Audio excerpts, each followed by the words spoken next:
So far, we have seen that Siya seems to get angry when she hears Manav's words.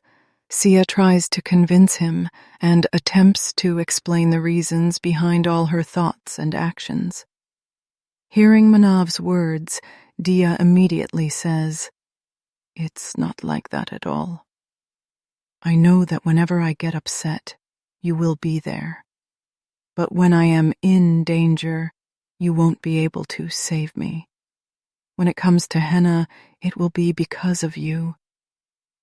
Then, looking into his eyes, she says, "Just give me one chance. Just trust me once. I just want to be with you, near you. But whenever something good happens to me or I achieve something, people don't see the hard work behind it. They don't see my struggles. They only see that two human Bajajs are standing with me. They think that whatever I achieve or will achieve, it will be because of your power status.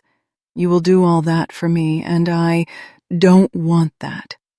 That's why I am just asking you for a chance to prove myself to the world. Won't you give me a chance? And as for leaving you, I'm not going to another country or another planet. I'm just going to be a short distance away, and on weekends I will come to you."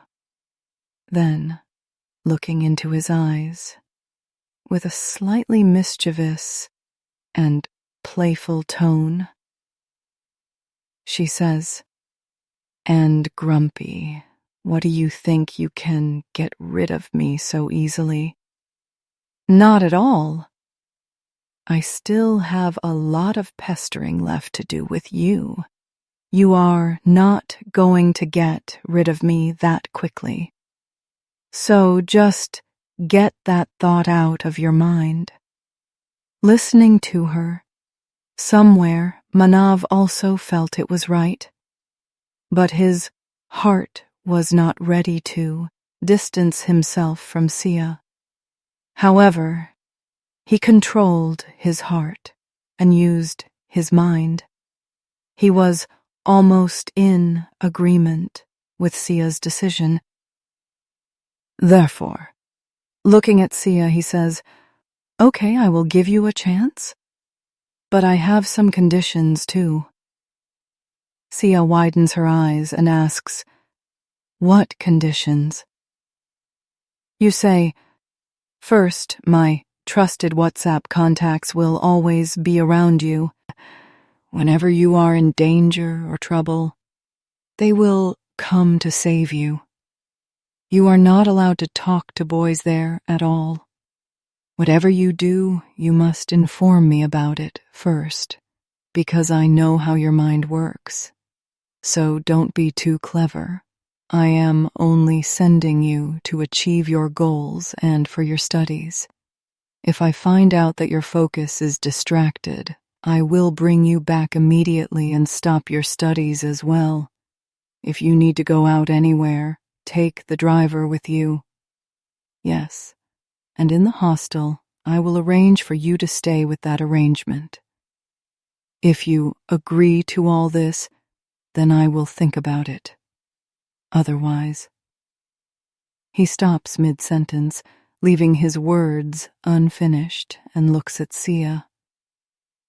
Initially, Siya was very happy to receive Manav's approval, but as Manav began to tell her his conditions, her eyes narrowed and her mouth fell open. Then, looking at him, she says, "What, so many conditions? No, Grumpy, you can't do this." Hearing her, Manav says, "All right, then forget it. Stay here?" Siya immediately says, No, I accept everything. I promise I will do as you say. And please agree, you are my best Grumpy. Please, please, please." By now, Manav's anger had calmed down. He could see everything again, but he could never bear to see sadness on Siya's face or tears in her eyes.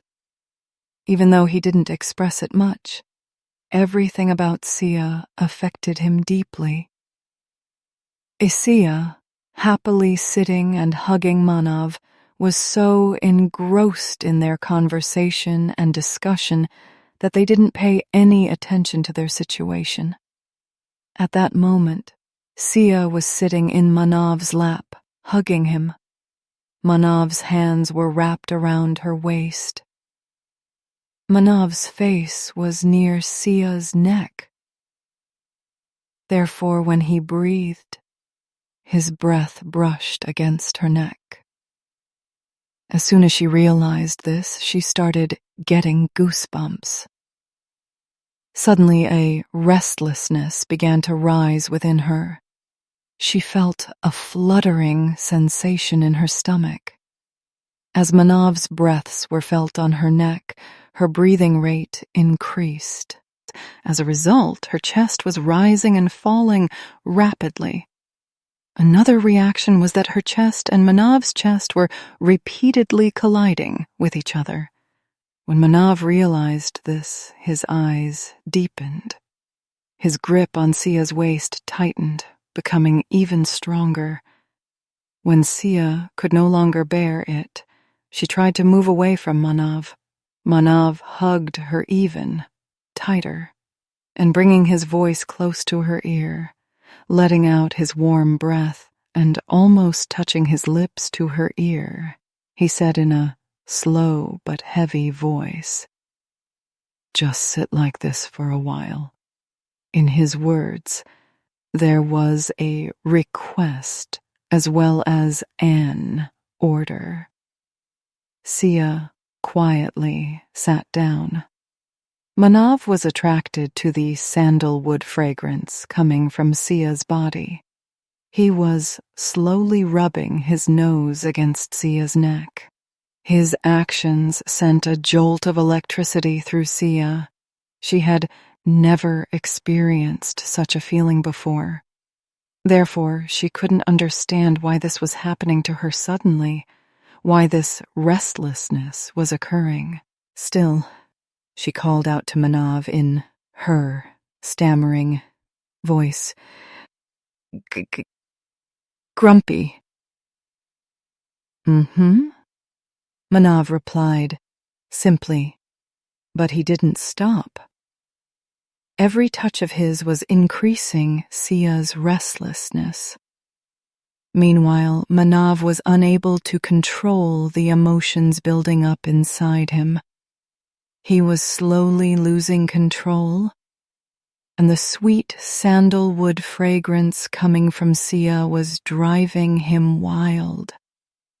Siya was experiencing a different kind of intoxication from his touch. She was also in an unknown phase, but as Manav was doing to her, she too tried to do something similar, letting out her warm breath near his neck and slowly rubbing her nose there. Manav had not expected her to do this at all. He felt the blood rushing through his body. He felt a growing warmth inside him, and with that, he pulled Siya even closer to him. Their bodies were pressed so tightly against each other that not even air could pass between them.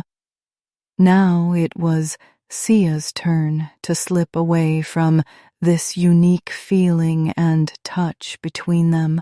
Initially, Siya was just rubbing her nose against his neck, but now she was touching her lips to various places on his neck.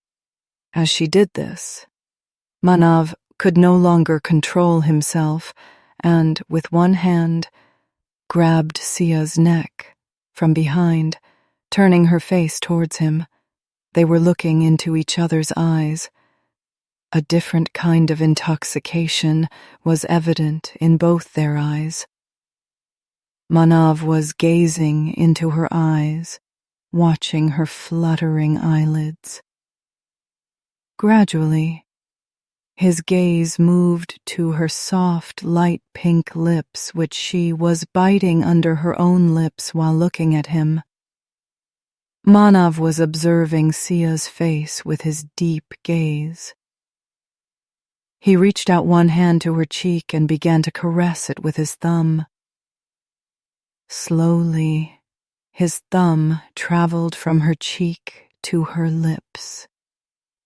As soon as Manav touched Sia's lips with his thumb, it felt very soft, and a surge of electricity coursed through her. He was continuously rubbing his thumb over her lower lip. As he did this, Sia's lips, which were pressed together, naturally parted. Looking into her eyes, Manav pushed his thumb a little further. Siya had already been mesmerized by his gaze, and as Manav pushed his thumb a little further, she instinctively opened her mouth slightly. Manav pushed his thumb a little deeper, brushing against Sia's tongue. As he did this, Siya closed her eyes and felt the touch of Manav's thumb on her lips and tongue. Manav was seductively rubbing his thumb over her tongue, and Siya was almost feeling his thumb in her mouth. After a while, Manav pulled his thumb out of her mouth and slowly began to bring his lips closer to Sia's thin, small lips. Seeing Manav coming closer, Siya closed her eyes and slowly began to move her lips towards him. There was only a few inches of distance between their lips, and just as they were about to touch each other, someone knocked on the door from outside. Both of them snapped back to reality and started avoiding each other's gaze upon finding themselves in such a situation. Just then, the assistant Dhruv's voice came from outside, who had come early in the morning with an important file. Hearing Dhruv's voice, Siya jumped up suddenly, almost avoiding eye contact, glanced around and quickly headed towards the door, opening it and rushing out. Initially, Manav was lost in thought, seeing himself and Siya in such a situation, and was surprised at how much he had to control his emotions. But then, when he recalled all the movements that had happened between him and Siya and remembered Dhruv's sudden arrival, anger began to show on his face. His entire face had turned dark, and he was glaring at the door, where Assistant Dhruv stood with a face full of questions. Sometimes he looked outside to see Siya, and sometimes he faced Manav's furious gaze that seemed ready to kill. That poor guy had no idea what he had done to provoke such a deadly glare from